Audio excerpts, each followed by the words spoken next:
Hello everyone, this is Sonam Thakur here. Today I am going to explain the typecasting topic. In our earlier section, in the expression with the mixed types, Python internally changed the data type of some operands and so that all the operands have the same data type.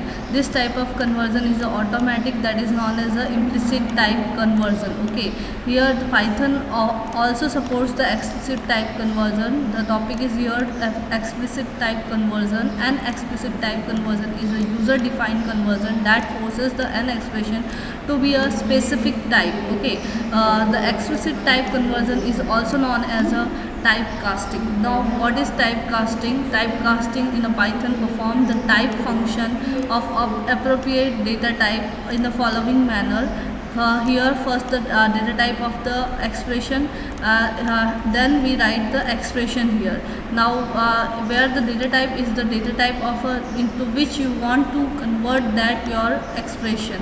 Now here b a equal to 30 and b equal to 5.0. A is a integer and b is a float. If I want to convert the b in a integer data type, then I write here int is a data type, and in bracket in parenthesis I write the expression. Here the expression is a b, that is the float data type. So Python will convert this variable b float to integer by using the int function.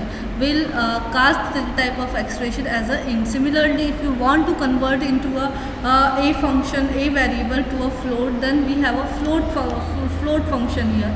By using a float function, we can convert any data type, any numeric data type to a float data type. Okay, now Python offers some conversion function that you can use to typecast a value in a Python.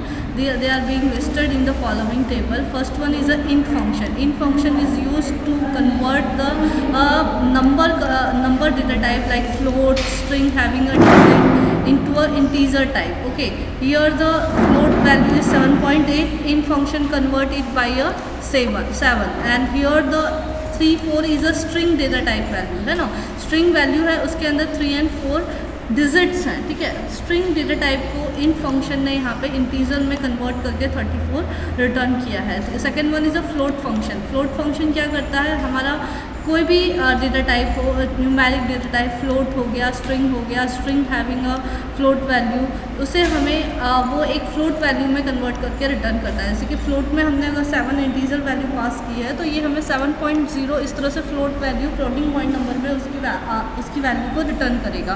If I pass the string value with the digit 3 and 4, then it will convert it into a float data type 34.0. Floating point number conversion is done by the float function. Okay, now complex function. Complex function convert the numbers into a complex number like that. 7 complex number is a complex number real and imaginary part होता है, और last में उसके जे जो indicator होता है वो वहाँ पे ज्वाइन होता है. तो 7.0 जे, फिर 3 and 2 है तो 3 + 2j.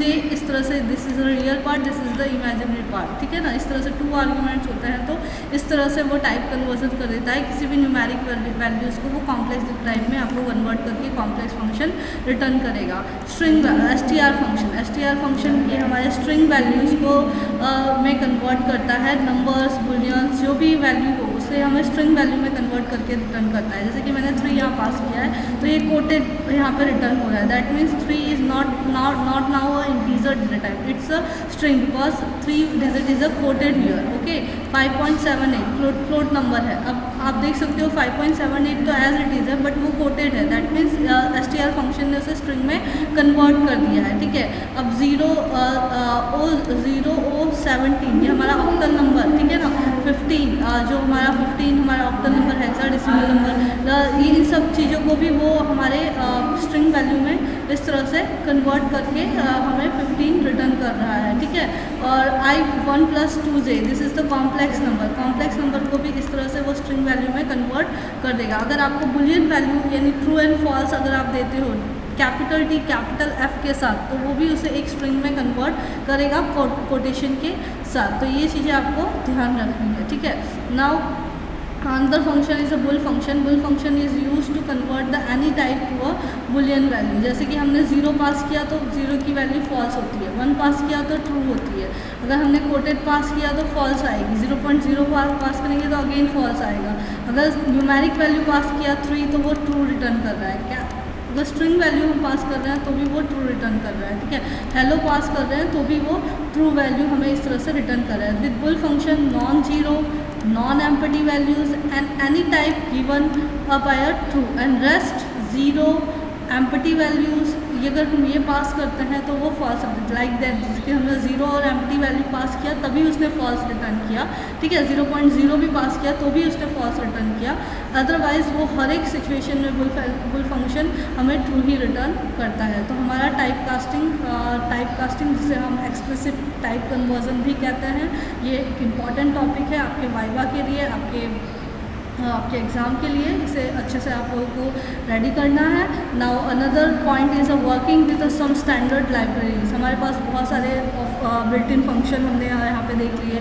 स्टैंडर्ड लाइब्रेरी भी हमें पाइथन यहाँ प्रोवाइड करती है, उसके अंदर मॉड्यूल्स होते हैं, उसकी फंक्शनलिटी फॉर स्पेशलाइज एक्शंस के लिए हमें परफॉर्म करने के लिए मिलता है। Python module is a file which contains the some variables and the constants and the some function objects etcetera and define in it and which can be used in other Python programs. Okay, in order to use a module you need to first import the module in a program and then you can use the module function. अगर हमें किसी special module library को हमारे Python programme में use करना है तो सबसे पहले हमें उसे इंपोर्ट करना होता है। जैसे कि हमने पांडास इंपोर्ट करके देखा सर, जैसे कि हमें मैथ की किसी फंक्शन को अगर हमें इंपोर्ट यूज़ करना है अपने प्रोग्राम के अंदर, तो हम मैथ के रिलेटेड जो हमारा मॉड्यूल होगा, जो फाइल है, उसे हमें पहले इंपोर्ट करना है। कैसे इंपोर्ट करते हैं वो हमें आगे चल के कोड में हम उसे देखेंगे, तभी हम उसके रिलेटेड जो फंक्शंस है, वेरिएबल है, कॉन्स्टेंट्स है, हम अपने प्रोग्राम फाइल में यूज़ कर सकते हैं, ठीक है। तो working with a math module, हमारा मैथ मॉड्यूल हमें यहाँ पे पढ़ना है। तो other than the built in function Python makes available many more function through the modules. It's standard library. Python standard library is a collection of many modules for the different functionalities.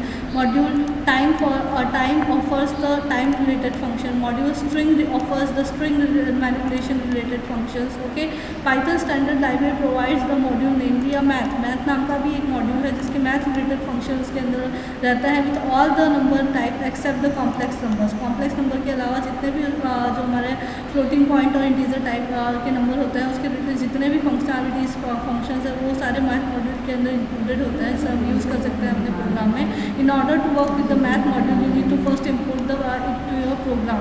तो उसके लिए हमें just import math लिखना है। Import math लिखने से क्या होता है, हमारा मैथ मॉड्यूल हमारे फाइल में अटैच हो जाता है और उसके सारे फंक्शंस को हम अपने सेम फाइल में सेम स्क्रीन पर हम सेल में यूज़ कर सकते हैं। तो मैथ लाइब्रेरी फंक्शंस को हमें यूज़ करने के लिए मैथ डॉट फंक्शन नेम हमें इस तरह से लिखना ही होता है, या तो फिर आप इसके एलियास नेम भी क्रिएट कर सकते हो, ठीक है। तो हमने सबसे पहले इंपोर्ट मैथ लिख के उसे इंपोर्ट किया। देन मैथ डॉट फंक्शन का नेम पावर है, पावर यानी रेस टू 3 रेस टू 3 को हम 4 टाइम्स मल्टीपल्स करेंगे तो 3 3 जा 9, 9 3 जा 27, 27 3 जा 81, तो 81 इज़ अवर आंसर। तो हमें वो डायरेक्टली 81 रिटर्न कर रहा है। इस तरह से मैथ्स के वेरियस फंक्शंस जो है उसे आप मैथ मॉड्यूल के थ्रू आप यहाँ पे एक्सेस कर सकते हो।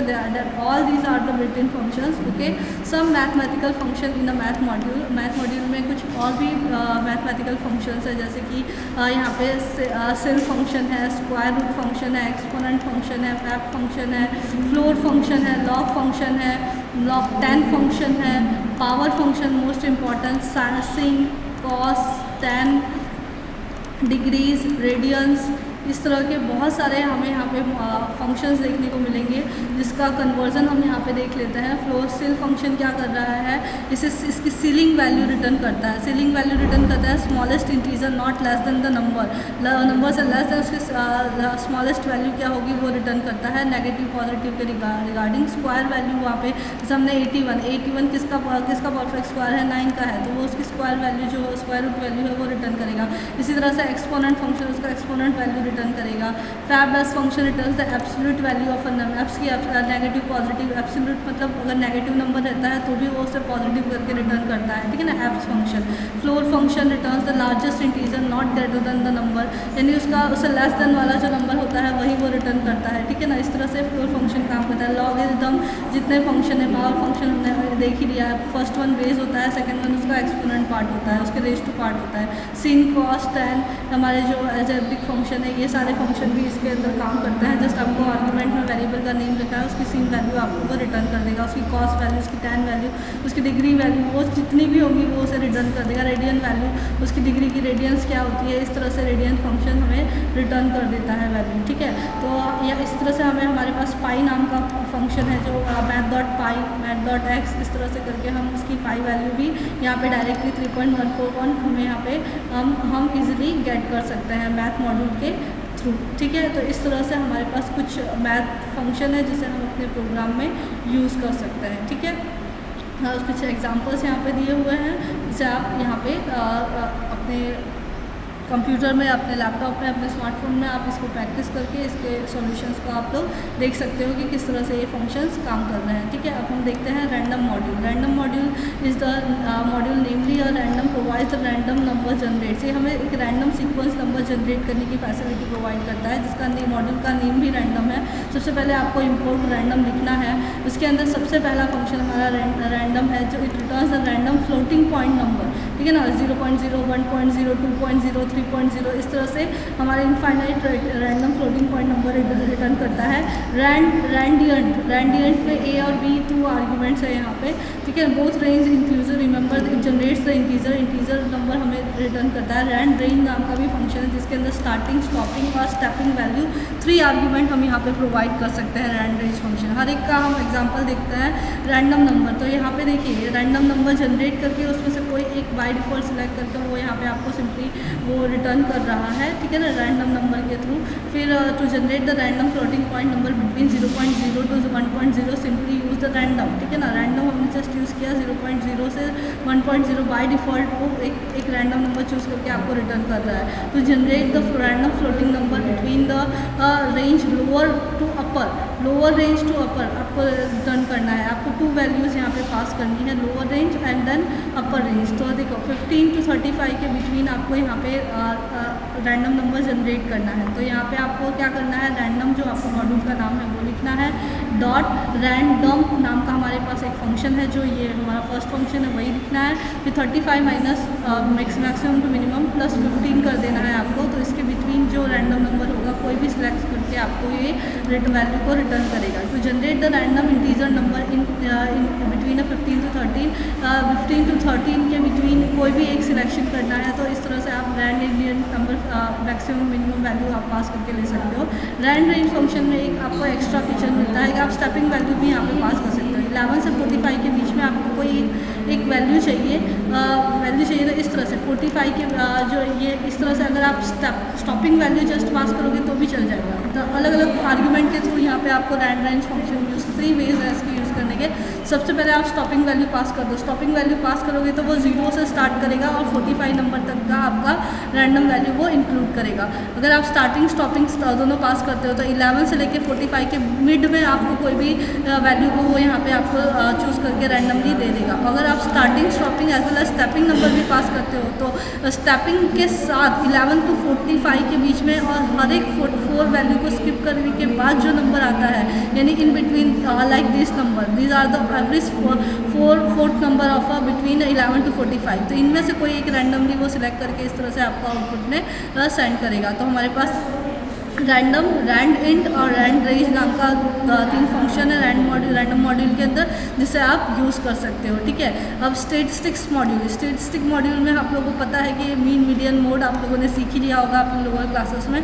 तो हमें अगर किसी भी वैल्यू के अगर आपको मीन फाइंड आउट करना है, मीडियन फाइंड आउट करना है, मोड फाइंड आउट करना है, इसे हम 11th क्लास स्टैंडर्ड में इन डिटेल देखेंगे। तो हमारे पास एक स्टैटिस्टिक्स नाम का एक मॉड्यूल है जिससे आप सीक्वेंसेस का जो भी आपकी कोई भी सीक्वेंस होगी उसकी आप रैंडम मीन मीडियन मोड आपको ऑटोमेटिकली फाइंड आउट करना है तो आप कर सकते हो। तो उसके अंदर मीन नाम का फंक्शन है, मीडियन नाम का फंक्शन है और मोड नाम का फंक्शन है। तो हमारे पास सीक्वेंस क्या है, हमारे पास ये सीक्वेंस है जिसे हमने एक लिस्ट में सीक्वेंस के अंदर हमने स्टोर करा के रखा है, ठीक है।